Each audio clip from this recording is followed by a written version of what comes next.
Welcome back, everyone, to the NPC ENERGY podcast. Great to be back. So this time, our simulated journey is diving deep into the ultimate game over. Right. What actually happens if our player character kicks the bucket in this potential simulation we might be living in? Yeah, it's a big one. And it sort of starts with that basic thought, doesn't it? Could everything we see, everything we do, just be code? Rules running somewhere. It really makes you question things. And once you start thinking like that, you notice the weird stuff more. Definitely. Like, having the exact same conversation with the coffee barista 3 days in a row. Yeah. Or seeing someone just stop, look confused, and walk off in a totally different direction. Like they hit an invisible wall or something. Exactly. We've been calling that NPC energy, those little kind of strange moments. And thinking bigger picture, those moments suggest maybe reality isn't always seamless.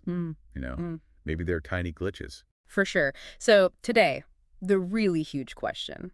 When our time is up in the simulation, if that's what it is, what happens next? Is it just lights out, permanent? Or something else entirely. A respawn. Yeah, or do we get another try? Yeah. It throws up massive questions about consciousness, doesn't it? Absolutely. If we are in a simulation, the rules for death could be completely different from, biological shutdown. Okay, let's dig into that. Because this isn't just like Matrix fan fiction. You've got serious thinkers wrestling with this, like Nick Bostrom, the philosopher. Bostrom's argument. It's pretty compelling, mainly because it's statistical. Right. Explain that a bit. Well, he basically argues that if any civilization anywhere ever gets advanced enough to create really convincing simulations of their ancestors, which seems plausible, eventually, they likely create tons of them, billions, maybe trillions. Yeah. So you'd end up with way, way more simulated people than original biological people. So statistically, the odds are much higher that we're one of the simulated ones, not the originals. it kind of blows your mind when you think about the sheer numbers involved. It does. And then you have someone like David Chalmers who comes along and says, What does he say? he says, look, even if it's a simulation, our experiences within it, our pain, our joy, our thoughts, they're still real experiences to us. That's a really important point, I think. Like, the simulation doesn't make your feelings fake. Exactly. The reality of the experience isn't necessarily negated by the substrate of the reality itself. Simulated consciousness is still consciousness. It reminds me of Westworld, Those hosts, they feel things, their love, their pain. It's real for them, even if their world is totally constructed. And we see this theme everywhere, don't we? The Matrix, obviously. But Black Mirror constantly plays with these ideas of digital consciousness, uploaded minds. It taps into something fundamental, that question of what is real. It really does. These stories let us explore these huge philosophical questions in a maybe less intimidating way. Okay, so if we accept the premise, just for this journey, if our reality is information, data, code, what is game over? Well, one option is permadeath. Just deletion. Yeah, like dragging a file to the trash can and emptying it. Your consciousness, your data string, just ceases to exist. Gone. That's pretty bleak. Is there no backup? No undo? Who knows? What does gone even mean in a purely informational reality? It's a deep question. Okay, what else? You mentioned respawning. Right. Respawn or maybe New Game Plus scenario. You die, but then you start again. Maybe fuzzy memories, maybe none at all. Could that explain deja vu, like a little fragment of a past life, a past run-through, bleeding through? It's a possible interpretation within this framework, but then is it still you? If you don't remember anything, is that continuity meaningful? Good point. What about transfer? Uploading? Yeah, like in San Junipero from Black Mirror. Your consciousness gets copied or moved somewhere else, a different digital realm. A digital afterlife. Heaven, hell, or just an archive? It depends entirely on the idea that consciousness can be separated from the body, that it's essentially software that can run on different hardware, so to speak. Okay, another possibility. Maybe you get downgraded. Downgraded? How so? Like you stop being a player character and just become part of the background, an NPC. So you're still in the simulation, but running simpler routines, less agency, less awareness. Yeah, just part of the scenery, doing the same loop day after day. That raises fascinating questions about different levels of consciousness potentially existing within the simulation. And then there's the really wild stuff. Go on. Spectator mode. You die, but you stick around, watching everything, maybe even seeing the code, the matrix behind it all. Like accessing the debug mode or something. Or the ultimate level up. You I actually meet the creators, the system admins. The beings running the simulation. Mm. Wow. That implies death isn't an end, but maybe a transition to a different layer of reality, a different relationship with the simulation. It really flips the script on what death could mean. It does. Let's try putting this in simpler terms. Imagine like a system log file. Okay. Permadeath. Entry 743. User consciousness deleted. Read font. Entry 743. User instance reset. Memory wipe initiated. Transfer. Entry 745. Consciousness successfully migrated to archive server B. NPC status. Entry 746. User privileges revoked. Assigned basic environmental AI routine. Spectator mode. Entry 747. Observer permissions granted. And meeting the admins. Entry 748. Root access requested. Granted. It sounds like something out of a tech support manual for reality. It's a useful, if slightly unsettling, way to frame these abstract ideas. Actually, speaking of unsettling, we had some really interesting stories from listeners, anonymous sources, obviously. Anecdotal evidence. Always fascinating, though we have to take it with a grain of salt, naturally. Of course. But listen to this one. Someone was having their appendix out under anesthesia. They said they saw, well, scrolling green code, status bars, like on a computer. While unconscious. Yeah. And they apparently had a near cardiac arrest during the surgery. They felt like they were being, quote, deleted right before they woke up. Wow. That's vivid.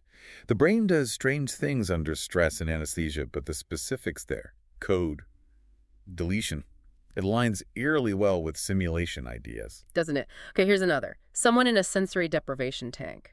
Deep meditation. Okay, prime territory for unusual experiences. They claimed they saw a full-on user interface, like Windows 95 style, with icons labeled hunger, fatigue, social battery. Seriously. And get this, an error message popped up saying agency not found, reverting to default parameters. That is incredibly specific, almost too specific maybe. But again, the brain trying to make sense of nothingness. Maybe it defaults to familiar structures, like a computer interface. Could be, or maybe they glimpsed their own operating system. It's a compelling thought experiment, at least. And this last one, this one stuck with me. A listener's grandmother on her deathbed apparently never played video games, definitely not fantasy RPGs. She started talking about seeing a character selection screen. Said she thought she'd try being an elf ranger next time. An elf ranger. Having never played those games. Nope. That's quite something. End-of-life experiences can involve hallucinations, confusion, of course. But the content of that vision, the character selection screen, it's hard not to connect the dots to our theme today. Right. It just makes you wonder. And it ties into near-death experiences too, doesn't it? NDEs. It does. People consistently report similar things during NDEs. Yeah. The tunnel of light. Could that be like a system reboot? Or a loading screen to somewhere else? It's one interpretation through the simulation lens, yes. And the life review, seeing your whole life flash before your eyes. Maybe a data dump? Clearing the cache before the next step? Possibly. Mm. Or retrieving the user log before deletion or transfer. And what about the beams of light people often report meeting? System administrators, higher-level users, entities from outside the simulation. It's all speculation, but fits the model. And seeing dead relatives. Is that accessing cached data of those individuals? Or meeting them in some kind of shared digital afterlife space? These are ways simulation theory can offer an alternative framework to understand these profound, often spiritual-seeming experiences, framing them in terms of potential system mechanics. And it's not just the big dramatic stuff like NDEs or weird anesthesia visions. It comes back to the everyday things too, that NPC energy. The little glitches. It's like your cat just staring blankly at a wall for ages. Is that a bad pathfinding AI? Did its script just hang? Or maybe it's just being a cat. But in our context, yeah, you could see it as a little programming hiccup. Or when you walk into a room and completely blank on why you're there. Yeah. Is that a memory leak? A corrupted objective marker in your personal quest log? Possibly. Or maybe just, being human and forgetful. But the simulation analogy is fun. And crowds sometimes, when people move in weirdly synchronized ways for a second, like background sprites in an old video game. Right, like the system is optimizing resources by running simpler routines for background characters until they need individual attention. It's almost like reality isn't broken, it's just buffering sometimes. That's a good way to put it. It lets you look at the mundane little oddities with a sense of curiosity instead of just annoyance. Are these bugs, features, hints? So circling back, What really happens at game over in this potential simulation? The honest answer is we have no idea. Still firmly in the realm of speculation. Permadeath, respawn, upload, becoming an NPC, meeting the makers. They're all possibilities on the table if the core premise holds true. But maybe the point isn't knowing for sure. Maybe it's just opening up to the idea that death, as we understand it biologically, might not be the absolute final curtain call. Exactly. It encourages us to think beyond our immediate biological constraints and consider what existence and consciousness could even mean outside of that box. So I guess the message is embrace the weirdness. Keep your eyes open for those potential glitches, the maybe patch notes of reality. And keep questioning. Keep wondering about the nature of the world around you. Absolutely. Well, if you enjoyed this particular simulated journey into the great beyond, maybe please do subscribe, rate, and review the NPC Energy podcast. It really helps others find the show. And share your own stories. Use the hashtag NPC Glitch Report. We love hearing them. Definitely. Check the show notes, too. We'll link to stuff about Bostrom, Chalmers, NDE research, and some of the pop culture things we mentioned, like The Matrix, Black Mirror, Westworld, The Good Place, all that good stuff. Keep the conversation going. Until next time, stay glitchy.